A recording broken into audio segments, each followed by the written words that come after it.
I thought it was gonna be as simple as we had too many microphones on or something. We can't ask any questions yet. Not yet. Hold your horses.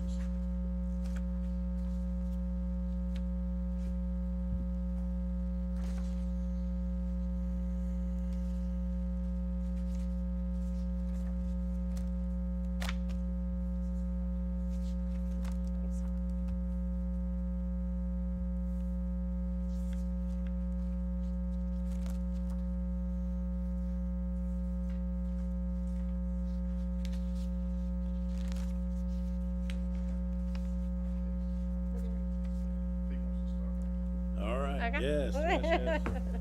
Sorry about that. Any citizen that might have been watching, IT issues, so apologize. So we will start again, the Berea Planning Commission business session, our Tuesday, July 9th, 2024 meeting. This is our work session discussing the proposed amendments to the 2018 Land Management Development Ordinance. Again, the process by which we adopt these changes are by KRS statute through a public hearing and a recommendation from the Planning Commission, 2 readings of the city ordinance by council.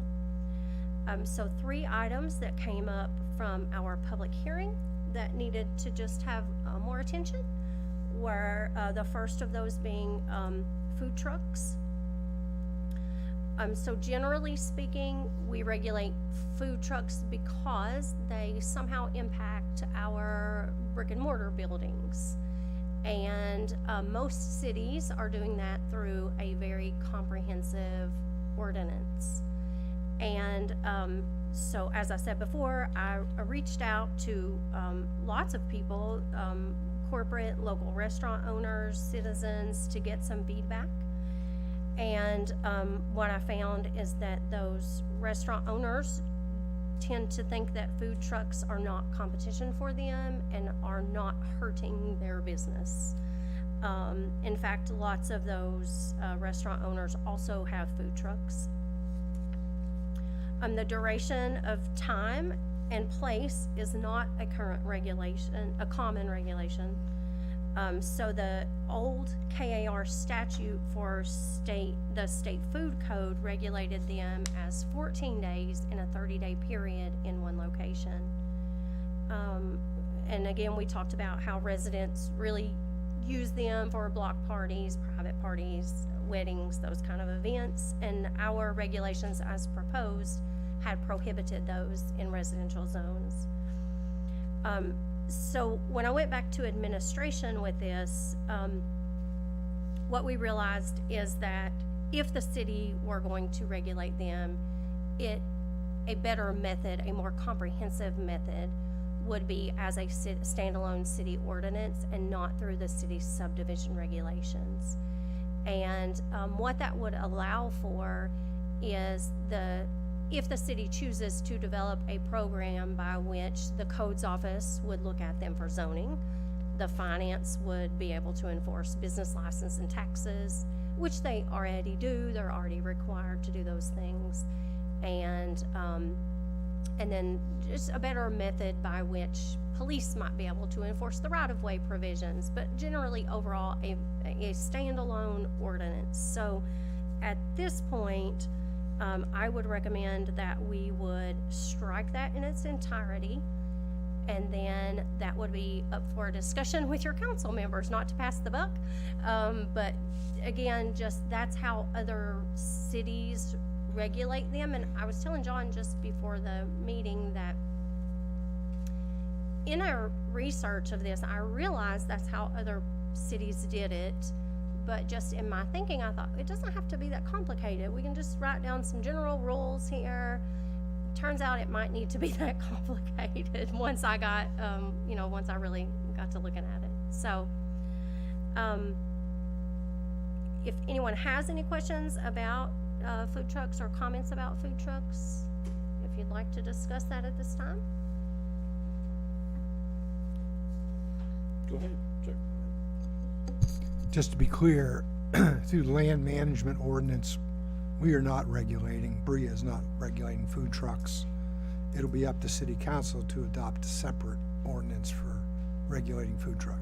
Correct. Now, when I say regulating food trucks, there are regulations already in place from the health department, from the plumbing department, that they have to have a business license. Those things are even about them parking on a right-of-way, if it's in a no parking zone or a residential zone. There are certain ways that things can be enforced now, just from a business or state plumbing code, however, perspective. So there are regulations in place. And we're not doing anything any different than anybody else to discourage or anything like Correct. I just think it was wise that we did take it off, because when I look at it, I think that they have a place, and I think that regulating them is something that I don't necessarily believe that we should do. When I look at local restaurants in Berea, if we want to make the argument that it's hurting them, so Papolino's closes at 5 o'clock on Mondays. They're not open on Sundays. So I guess if you want to go talk to Brad and Jerome, probably not hurting them because they're closed. I went there last night to try to get something. Went there at 6 and I'm like, what? Orders in by 4:30? So I know that there are some cities have put food trucks in a certain area during certain times and this, that, and the other, but I don't necessarily know that there's regulations that states that you can't be there more than X days or whatever, but they have a kind of a permanent home. I don't necessarily know if we have one in Berea to do that, but I'm glad to see that it was stricken from this, because I think it's, just because other communities are doing it doesn't necessarily mean that we have to. If I remember as a kid telling my mom, well, Mom, everybody's doing it. Well, are they all, is everybody jumping off the Clays Ferry Bridge? Would you go do that with them? No, I'm not. And that's kind of how I feel about, this particular piece of, land use. I don't think it has a place right now. So Interesting that those are some of the comments that I heard. The opportunity for small businesses to get a startup at a less cost. I'm in a very regulatory field, so we look to other cities as guidance, as a starting point to not reinvent the wheel. But that's very true. At what point do those become just kind of old-fashioned or not necessary anymore? I think anytime anything's new, that's when people kind of jump on that bandwagon, try to get that. Most of these cities had these in place for a while. Generally speaking, though, there was more comments in favor of allowing food trucks than somehow preventing them from being at a location. So again, that's what the reason for the public hearing, and the reason to get the input. So I appreciate that. The second item was fueling centers and travel centers. So it was the recommendation, if you'll remember, there was an attorney here to represent one of our local gas station owners. And their request was to add the wording "on a city street" at the end of the definition for fueling center. So essentially what that would do is allow fueling centers and allow semis to fuel up at these fueling centers as long as they had access from a state or county road.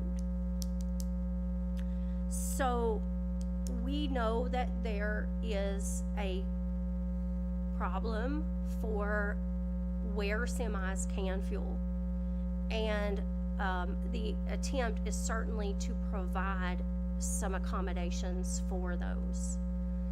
I think we have to be real careful, obviously, in that, and so what we had proposed was two options: a travel center and a fueling center.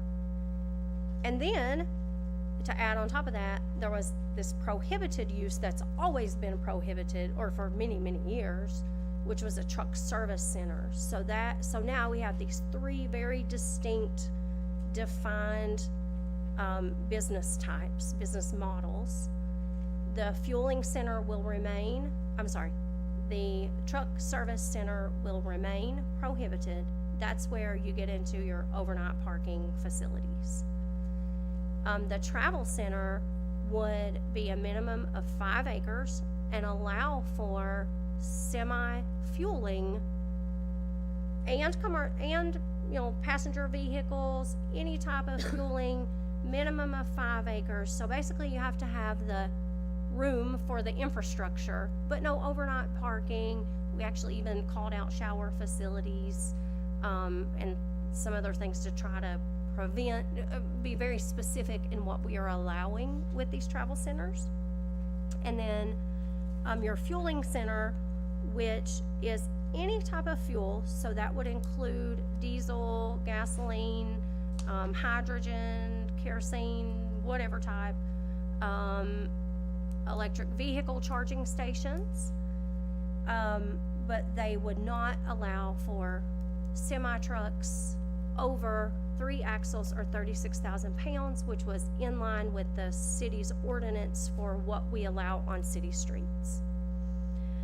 So I took this back to after we heard the comment about adding not on a city street, on a city street at the end of that definition, which would mean that semis could access it just as long as it was from a state or a county road. So, after administration and legal review, that they found that change did not meet the intention. So I actually have a written statement from the mayor and our corporate counsel that I will read to you guys. The stance of administration is that travel centers on parcels of 5 or more acres should allow semi-tractor trailer fueling as proposed in the draft land management development ordinance. However, fueling centers are encouraged to have diesel fueling, gasoline fueling, along with fuel alternatives such as compressed natural gas and electric charging stations, while having regulations similar to Buc-ee's, where semi-tractor trailers are prohibited. Therefore, the restriction of no more than 3 axles and not over 36,000 pounds is appropriate for fueling centers. This is also the recommendation of corporate counsel as the appropriate method to maintain good land use management and meet the comprehensive plan goals and objectives. And he lists out some of our goals and objectives, which are adjacency to existing infrastructure and public services, functional and aesthetic use of the development site, sensitive resources on development sites that may include biology, geology, topography, archaeology, and so forth. Ensure new development is adequately serviced by roads, sewers, water, fire, and police protection, stormwater drainage, sidewalks, bikeways, and other public infrastructure. Enforce requirements for interior street systems in all new and existing public and private development to include connectivity with adjacent, existing, and future development. Require adequate infrastructure along with any necessary easements and right-of-ways to meet the needs of projected growth and development or redevelopment. So we looked into, are there parcels that are at least 5 acres that would allow for travel centers? And we found that there are, because again, we don't zone for a piece of property, we zone for the city. And there were at least 8 parcels on the 2 interstate exchanges that are over 5 acres and that are properly zoned. 2 of those tracts are currently for sale. One of those on each exit.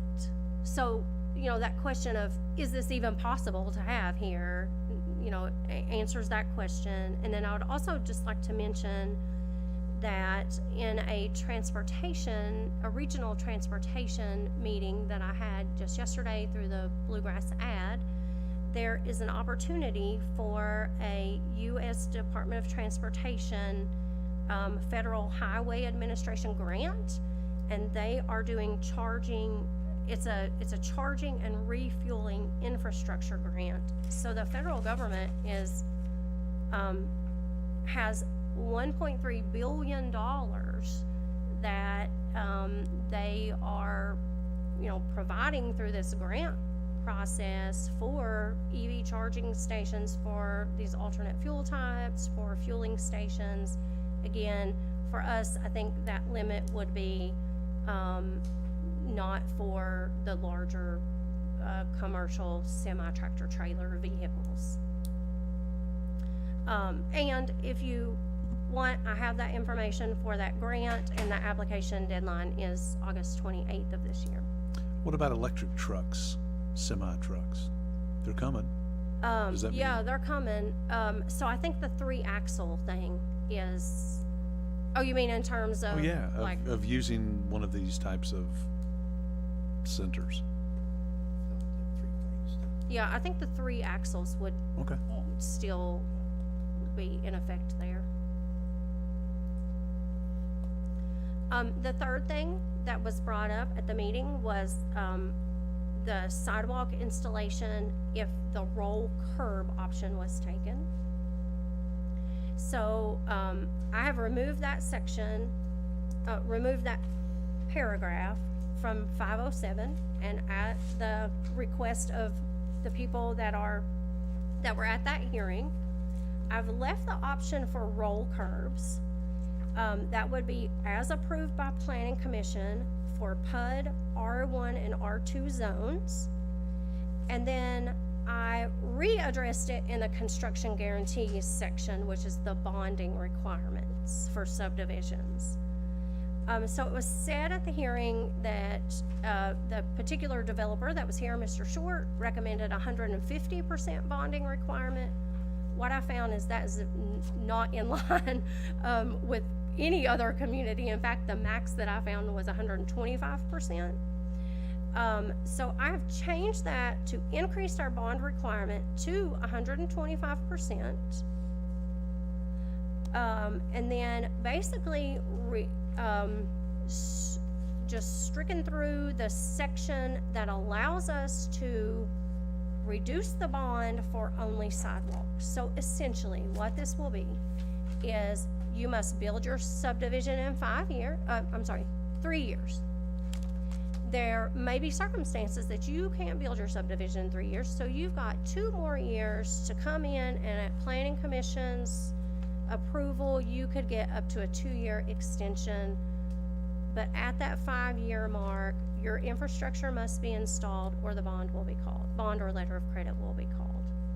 So it takes out that language that says, that tends to be the issue where we just continue to renew the bonds for sidewalks. And then, as you all know, we tend to just struggle with those last few lots getting the sidewalks. So, this evening, at the business session, I will request a recommendation to approve the changes to the Land Management and Development Ordinance text. And I'm happy to answer any questions at this time. I have a question about 406-7. RV temporary parking in an approved campground is limited to 90 days. Mhm. If it's used as a primary residence, no porches, no roofs, or I'll Yep, so the reason for that is that we had a few complaints, I will say, complaints about permanent living situations in an RV. And so RVs are meant to be temporary living. They are not a dwelling. They are not inspected as a dwelling. But we also did not want to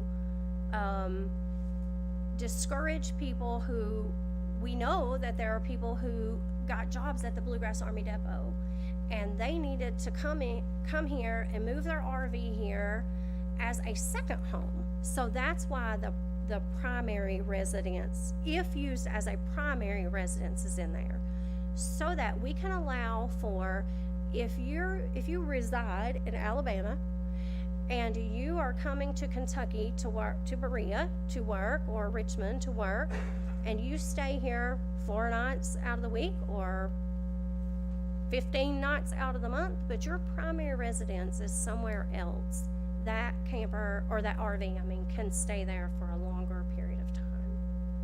What this regulates is the people who use those as a, now, unless conditionally permitted, because we do have one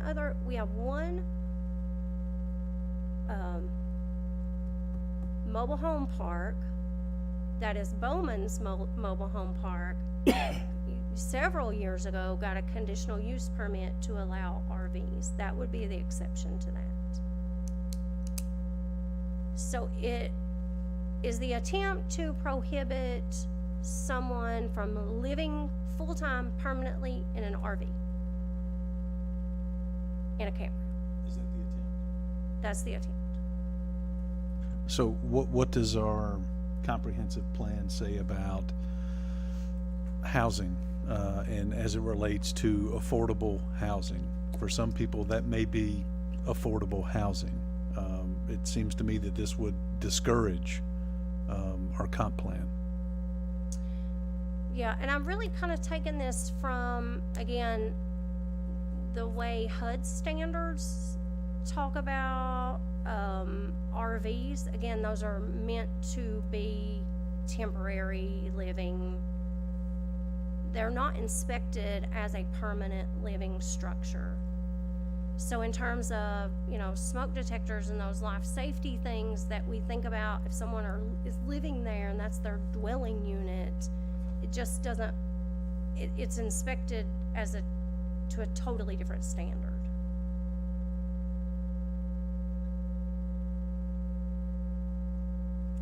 So what if they're like in somebody's yard, like if it's, a family member that's ill and needs to be, closer to family, or these types of situations, sometimes people do that. Mhm. How does that?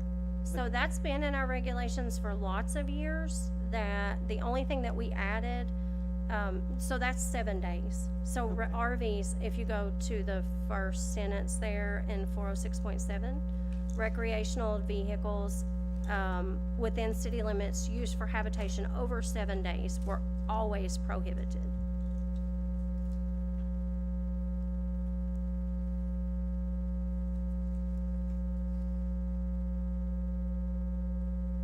And I'm certainly open to suggestions. I'm just saying that's the basis of where where we came up with that is, we've had one mobile home park who came formally, got the conditional use permit, which allows for RVs in their park. They have a standard. We know they are permanently hooked to sewer. We know they are permanently or somewhat permanently hooked to sewer. And again, it really is just a guideline to try to provide for minimum housing standards. So let me give you a hypothetical. Okay. Let's say this passes, and it passes the city council as well, right? And who's going to enforce this? Who's going to go out to Old Kentucky Campground or this other one, the other one? We have 2 in Berea, right? So are the police going to go out there and say you have 90 days to leave? Or how does that work? It is a long enforcement process through our office, and so it would be complaint-based, and we would take it through the code enforcement board. So what if there were no complaints?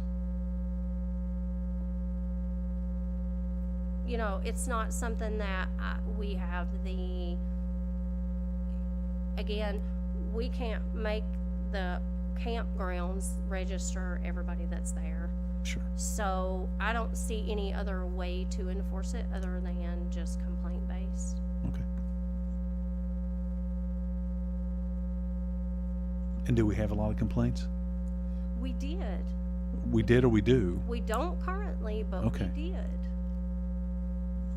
And that's interesting because things tend to come in rounds. Like we'll get a lot of chicken complaints, and then we deal with chickens, and then it goes to RVs, and then it goes to food trucks. Things come in waves, so it's odd, but they do. And so no, not any currently open complaints, but certainly there have been.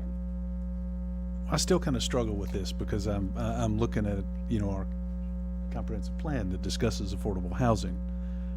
And this is affordable for some people. Yeah. So I'm curious, one, how you enforce it, and two, since there have not been that many complaints, do we need to do this? I get the porches and all that kind of stuff. I get all that. But for some people, this is their affording housing option. And certainly, if it is the desire of the commission, we will strike it. I hear you, Ben. In my opinion, it is not affordable housing. It is a poor substitute for affordable housing. And, we're coming up on comprehensive plan revision next year. And I think it's something we have to address, right? I think given the changes with the homeless problem that we're experiencing, we'll have to readdress a few things Yeah. because, what's the alternative? But when I say we, I think it's more than just this commission. Right, I think right. it's city council, just, city in general, Yes. I ain't hear you, Mike. But I think if you allow it, you're gonna open up a lot of other things, sheds, back in houses like that, it can lead Yeah. to other things. So I think what Magna says, that I think if somebody complains, that's take care of it, but they're not complaining, that means nobody's bothering nobody. So, Yeah. you're right, but. But there- a lot of our- there is a lot of our housing problem, yeah, Yeah, a lot of our stuff is complaint driven. yeah. Yeah. And when it gets bad, then people respond. Could have complained a lot last week about fireworks My dogs, at midnight, right? Well, I did see that there was an ordinance of sorts that addressed when they could and could not go off and all that. And how did we do in enforcement with that? Police, based on I complaint. understand that. Yeah, you have to call it and speak now or forever. So sometimes you gotta have something down on paper so you can enforce something if something becomes an issue. Yeah. I strongly support adopting the restriction as written. I do not believe that a RV is considered housing, so it could not be affordable housing. They're not meant to be lived in. I think they need regulation, and then the restrictions on how long they can be there. Okay. I guess it sounds like I'm the only dissenting vote, and I am. Unless anybody else agrees with me, I just. I mean, I agree. I agree on a lot of points that you say. I do agree with a lot of things. I think that we're going to have to think outside the box in the next little bit because we've got some serious situations going on with people having no place to live. So, And I will mention that we have done some things in these regulations to address that. So we have allowed, mother-in-law's quarters in certain situations. So for that primary reason that you just stated. But what it would force someone to do is construct a dwelling in accordance with the Kentucky Residential Code. That's what we want. We want people to live in sustainable housing that is safe, that is energy efficient, that they, can stay in for the longer term. So, the other thing that we did is smaller lot sizes, which we hope contributes to some housing affordability and, certainly have tried to address some of those planning hot topics and housing affordability and those kinds of things. Can I go back to truck service center? So we now have a travel center definition and a fuel center definition. And in our table of what zones they're permitted with, but in our definitions, we also have this truck service center. And it all makes sense. I don't quite understand that last sentence in that paragraph of that definition. And where would this truck service center occur? And maybe the bigger It question. doesn't. So it is a use, so if you go to 406.7, it is a use prohibited in all districts. So what we did is truck service center is the black text was always there, or from at least the last several editions was always there. So those were always prohibited. They will remain prohibited. Okay, so we've defined a truck service center because we prohibit it. Correct. Okay, Yes. thank you. Amanda, I just wanted to confirm my understanding on the sidewalk bonding. So if someone had like a bond for like 100 linear feet of sidewalk, it wouldn't be reduced if half of it was done. You would still keep a bond for the full amount. Correct. Okay. Yep.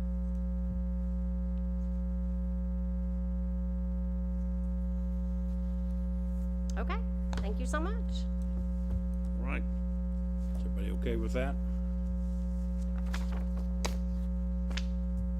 Moving on. So that was our work session. We're going to open the business session.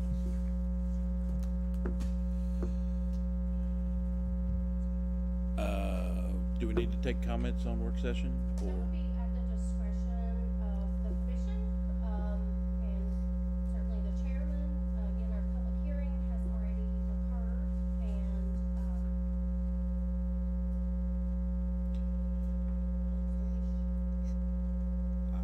I have no problem with that if we have folks, I didn't know if they were coming because of the regular business session or the work session, so we can take comments from the, floor concerning the, proposed amendments to the 2018 Land Management Development Ordinance.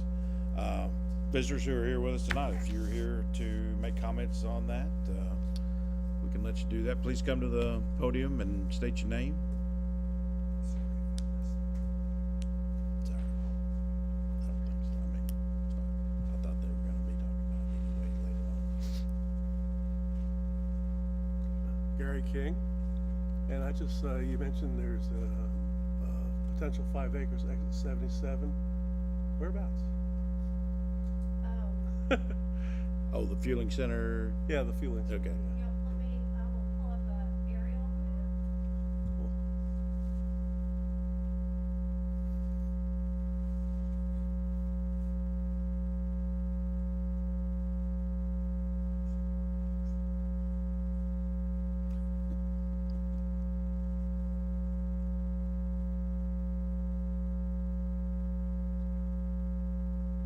It's a little slow tonight, so bear with me.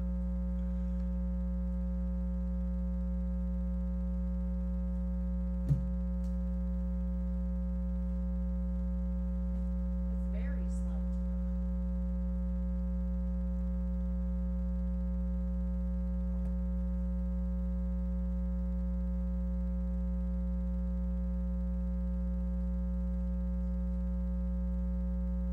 So I will mention some that I recall. Since my map, I'm gonna have to close my map. Try to reopen it, I think it.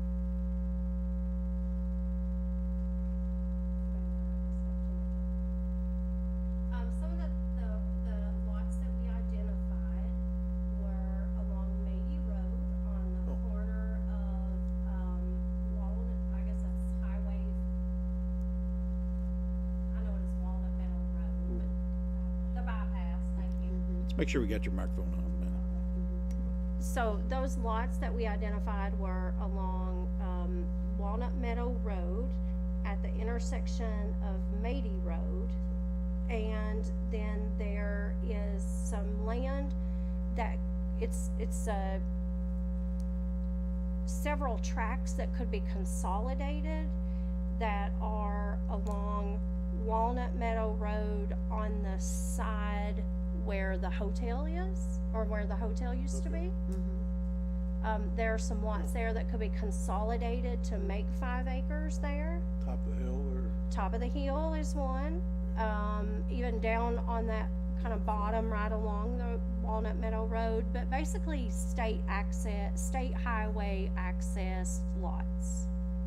Probably not next to my office. Probably not, the lot next to your office was, not 5 acres. Across the street, though. Correct. We were thinking about across the street is what we're worried about, yeah. Yeah, it would prohibit, now, it would allow a fueling center there, but it would not allow for, as proposed, would not allow for, semi-traffic on that lot. But the Yes, three sir. axle thing would be good. Yeah. That's all we wanted to find out. Okay, Thank you. you're welcome. Anyone else?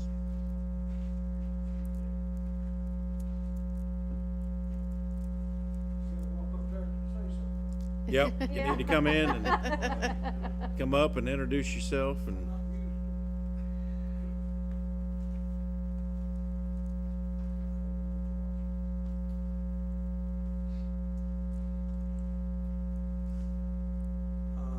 I'm Ernest Hillard. I've got, some property here in town. And I think my comment is that you're trying to restrict these things and govern them, which is important. But the restrictions that you're putting on them don't meet the nature of the beast. And the beast being tractors and trailers. I don't know how many tractors and trailers you can get on 5 acres, but that ain't many. And what happens when that 5 acres is full? Now, where do all these people go that are attracted to that fueling center, or whatever you want to call it what you will? If you're gonna have to use some judgment here and not create a logjam of semi-trucks.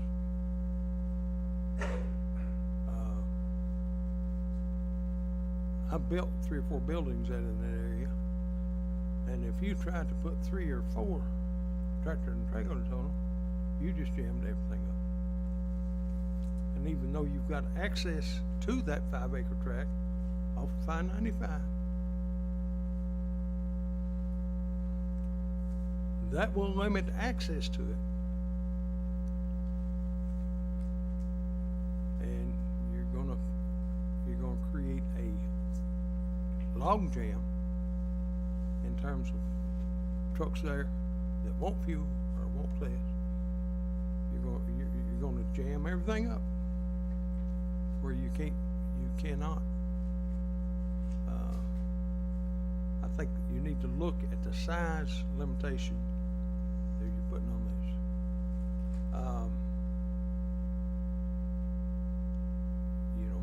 My gut reaction is 5 acres is too small. It should be 25 acres. If you don't think that's correct, go to Buc-ee's and see what I-75 can feed into one of these things and what it's gonna do to local traffic. It'll be a nightmare. So, that's all I got. I'm sorry, sir, what was your name? Ernest Hillard. Ernest Hillard. Yeah. Thank you. Thank you for that. He has a good point. Buc-ee's did. kinda shut down 75. Until they did a Saturday and Sunday. special traffic, yeah, they had to do a special. Completely shut it down about, I guess it was around about 11:30 there. Once you got past it, Yep. everything's clear. If you Google. I know. Yeah. That's true. I think it's clear, I mean, we talked about this last time, right, is when it comes to something like a Flying J or whatever, right? I mean, Berea's not very conducive for it. And this is a bigger problem. There's actually a regional problem. And for me, I don't think it's Berea's responsibility to solve that problem. I mean, if somebody's willing to invest in property at Duncannon, you could make a good truck stop there. But there's other places too. The closest one, I think, is right up there, right before you cross the river, right? That's the closest truck stop. I'm not in the trucking industry, so I don't know how far apart those things need to be, but I think what we're trying to do is accommodate the limited demand for these kind of services within Berea. But those bigger ones, like a truck, what was it, what we define a truck service center, it just doesn't fit, right, in Berea. Well, Martin, I am in the transportation industry, and I can Good. tell you the parcel of land that we're on in Lexington, Kentucky is 15 acres to accommodate our vehicles. Now, there's limited fueling there, right? But this is just to help swing trailers and move trailers safely. It's on 15 acres. Amanda, how many tracts of, land would we have any with 15, 20 acres in Berea? Anyway, Give me just a minute. That, I think that is an issue with, you know, again, we were able to locate 8 that we could get 5 acres. There's 2 I know of off the 76 exit, but and 1 on the 77 exit that might be close to, might be closer to 15 acres, but let me just take a look here. You're doing that, man, that is the new bypass, does that cover, it's a state highway, right? It is, but most of the bypass is not zoned, Cause it's more, industrial or interstate commercial. Okay. So you want these close to your interstate to limit the weight on your roads, you know, as they go into town. Usually those interstate exchanges are constructed more heavy duty than you certainly, you know, which is why the city prohibits trucks over 36,000 pounds on the city streets. They're just not constructed for that. Unless, if my memory's correct, they're making a bona fide delivery, is that right? Correct, that is correct, yes. Okay. Mm-hmm.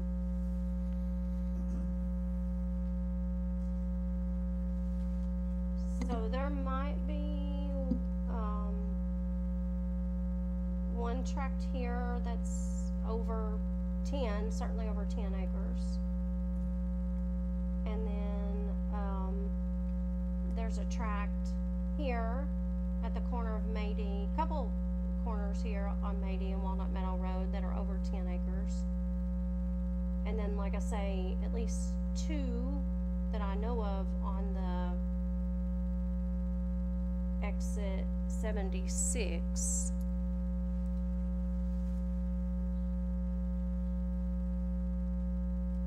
What does the commission feel that there's a need to further expand the language to just change it altogether to be a 20-acre number, 15-acre number?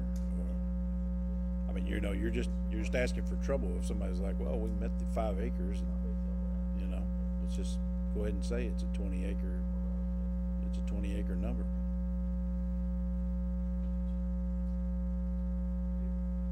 do you limit it to one number or say 15 to 20? Minimum. Well, it's a minimum, yeah, it'd be a minimum. And I think that's the other thing to think about is that we know that we have a local, I think it is certainly a regional issue.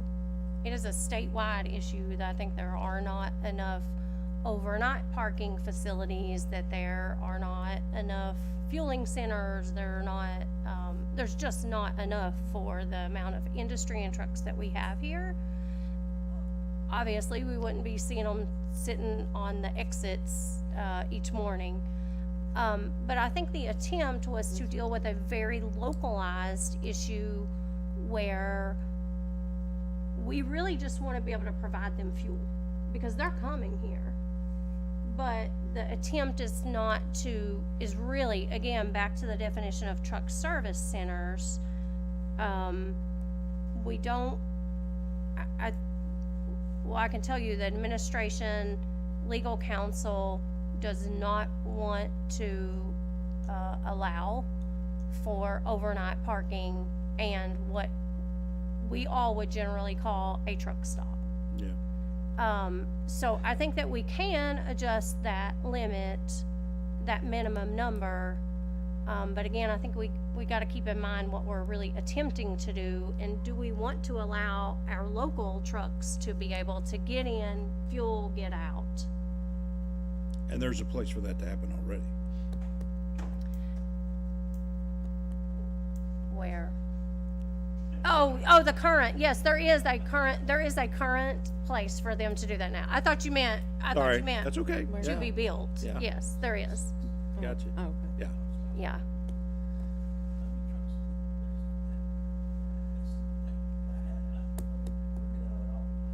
No.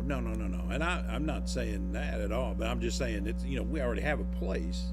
I don't think that we need 2 or 3 more scattered around different places on a similar acre tract.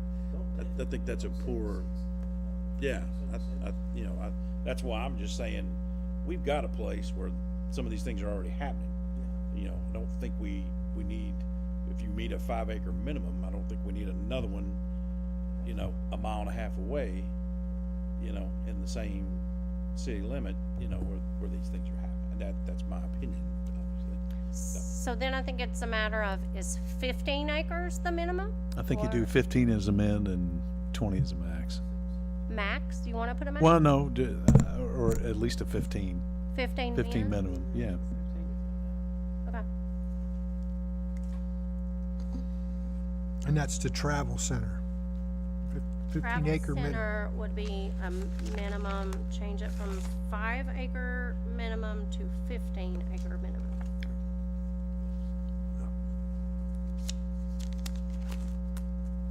And what we'll do, how we'll handle that is in the, motion, we will just need to make that with that amendment to this document. That's the only amendment tonight, right? Correct.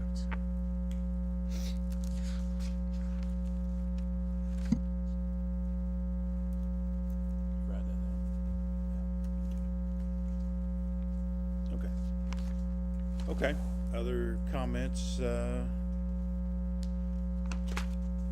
from the floor?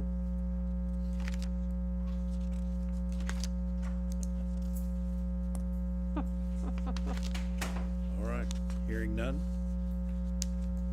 Can we close the work session and go on to business? Okay, so July 9th, 2024, business session. Call the meeting to order. Recognize any visitors that may have any business or questions, concerns from the floor concerning our business session.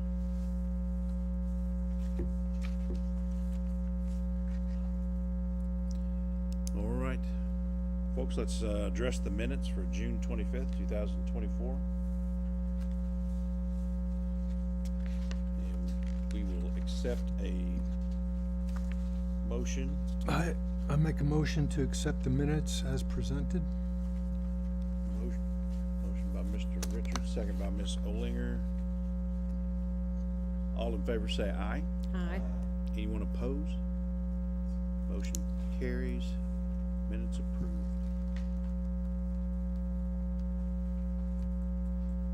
Okay.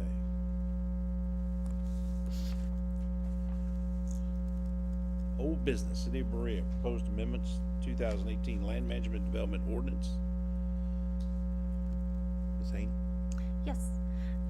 So this evening, we have had a work session to consider the changes as proposed from a public hearing that we had 2 weeks ago to our text of the Land Management and Development Ordinance.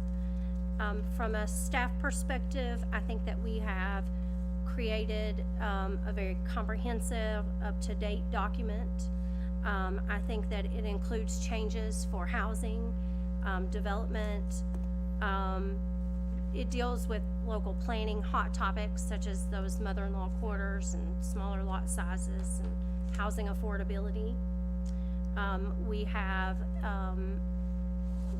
addressed items like commercial solar farms and bonding and sidewalks and subdivisions, and I appreciate your all's time very much and your input through this process.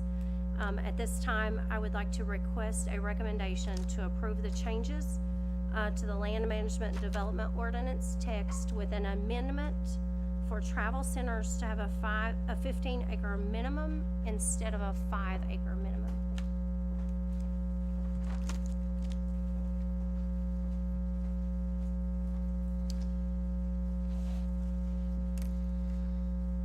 All right. We will entertain the motion. If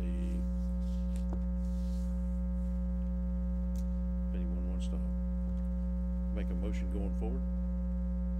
I don't want to deny anybody the opportunity. But I will make a motion to recommend to the city council the land management and development ordinance before us, with the amendment of, a minimum of 15 acres to the travel center. I'll second it. We have a motion from Mr. Richards, second from Mr. Barnett.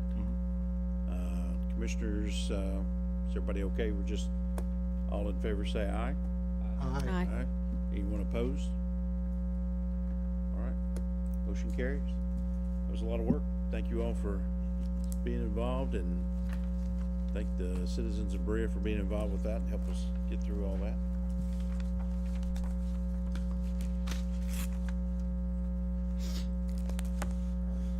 So, Mr. Chairman? yes. I would like to piggyback on what you just said, and thanks to the folks who have shown up at the previous meeting and provided their input.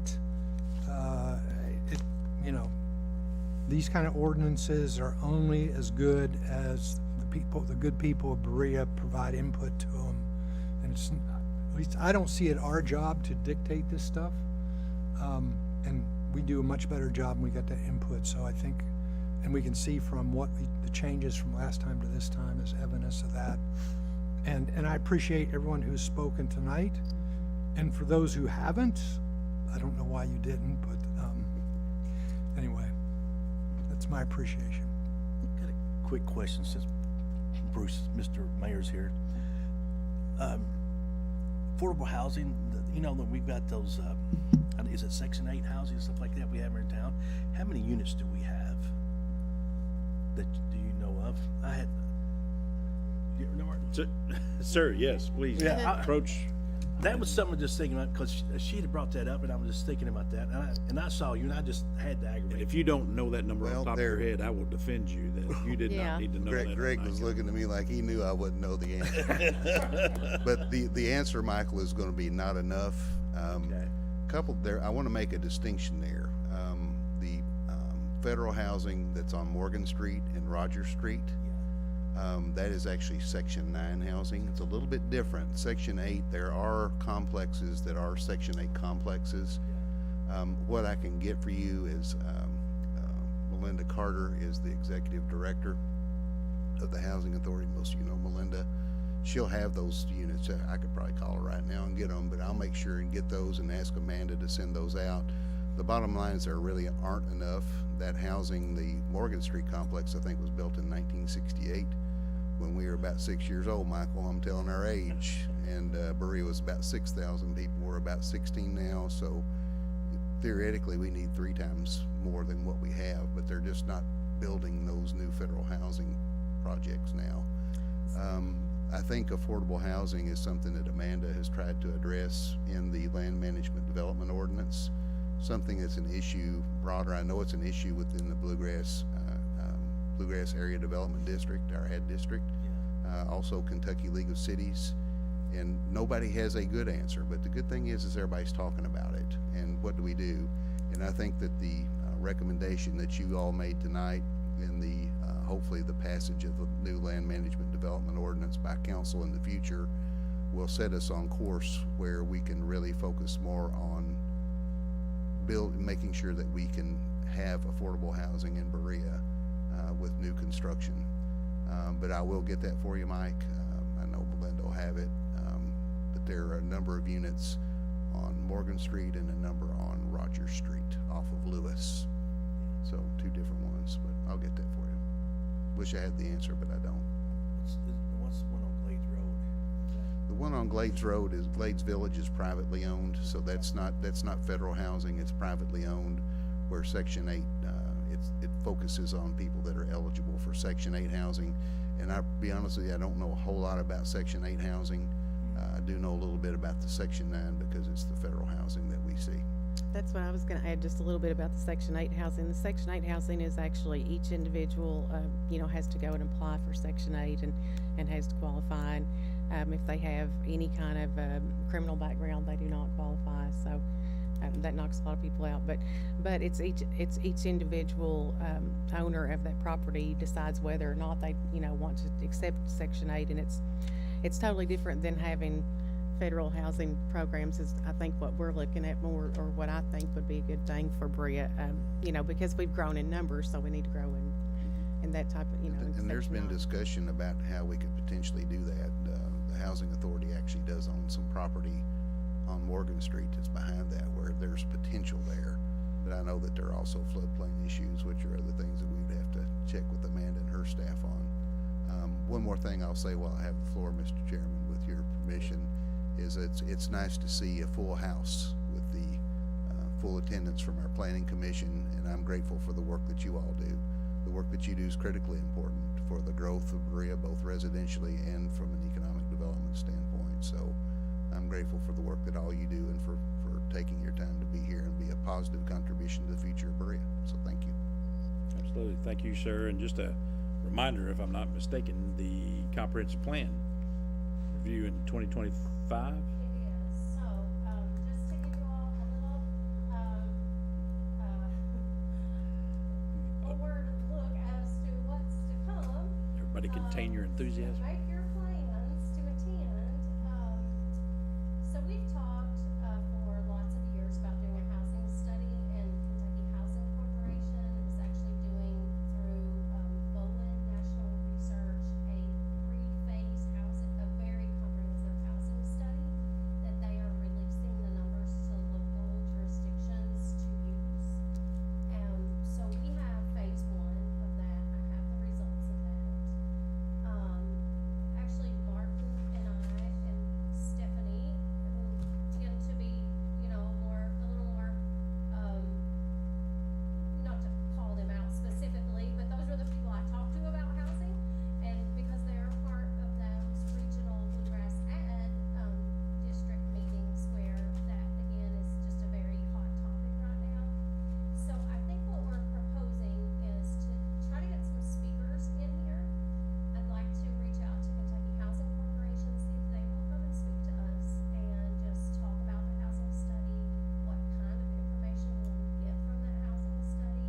And first of all, make sure that that is what we think is going to be information that we need to put or to use, the data that we need to use for our comprehensive plan, so that we have those up-to-date numbers from, as we know, the last comprehensive plan, we didn't even have the new census numbers. So we've gotta get 10 years ahead in census and now kinda deal with this housing crisis that's happening. So, Martin and I have been reaching out to some people, to try to see if we can get some speakers coming on housing. I think we'll do that over the next few months. And then we will start the selection process for a, consultant to do our 2025 comprehensive plan. And then we will, select, of course, with that, we select, some community members to be involved in that process as well. And of course, as you know, there's a lot of public input sessions, things that, all kinds of different things, ways that we collect information and data from citizens.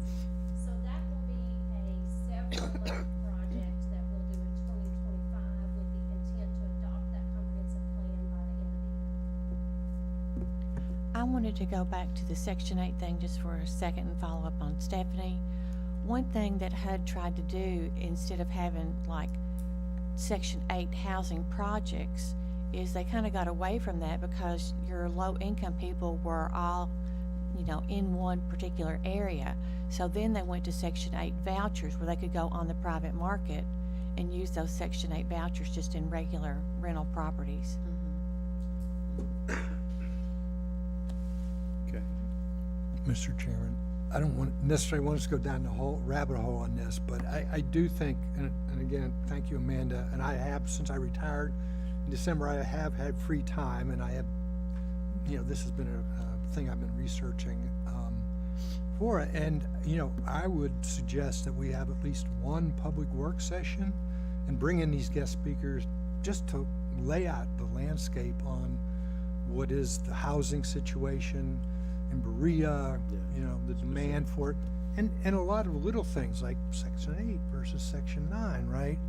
And in fact, the legislature, House Bill 5, said that a landlord no longer has to take Section 8, right? So there's a lot of pieces to this landscape that none of us, I think, have, at least I don't know, have a handle on, but as a community, I think it would be good education, right? And then, what are the resources available to us, to this community, to help us address it as we move into the comprehensive plan? You know, including the USDA is one of the biggest housing, you know, financiers in the nation, and they've got a new state director who I happen to know, and he's willing to come to this. And I see the mayor stepping up, and I got another question for him. Is next year also the time when Berea is going to update its strategic plan? We have not chosen a date to update the strategic plan. The last one that we put in place was 2019. So it probably is time to do that, but that would be a decision that we would make with the council. To probably need to evaluate what we have first and see where we go forward, because we did contract with the Kentucky League of Cities to guide us through that process. It was a great process. Of course, that was pre-COVID and lots changed, so perhaps that's a good idea. I did want to, Mr. Chairman, with your permission, answer Mr. Barnett's question. Yes, sir. I sent a message to Melinda Carter, and she sent me a response back in 17 seconds that says there are 60 rental units on Rogers Street and Morgan Street that are federal housing. 60 units.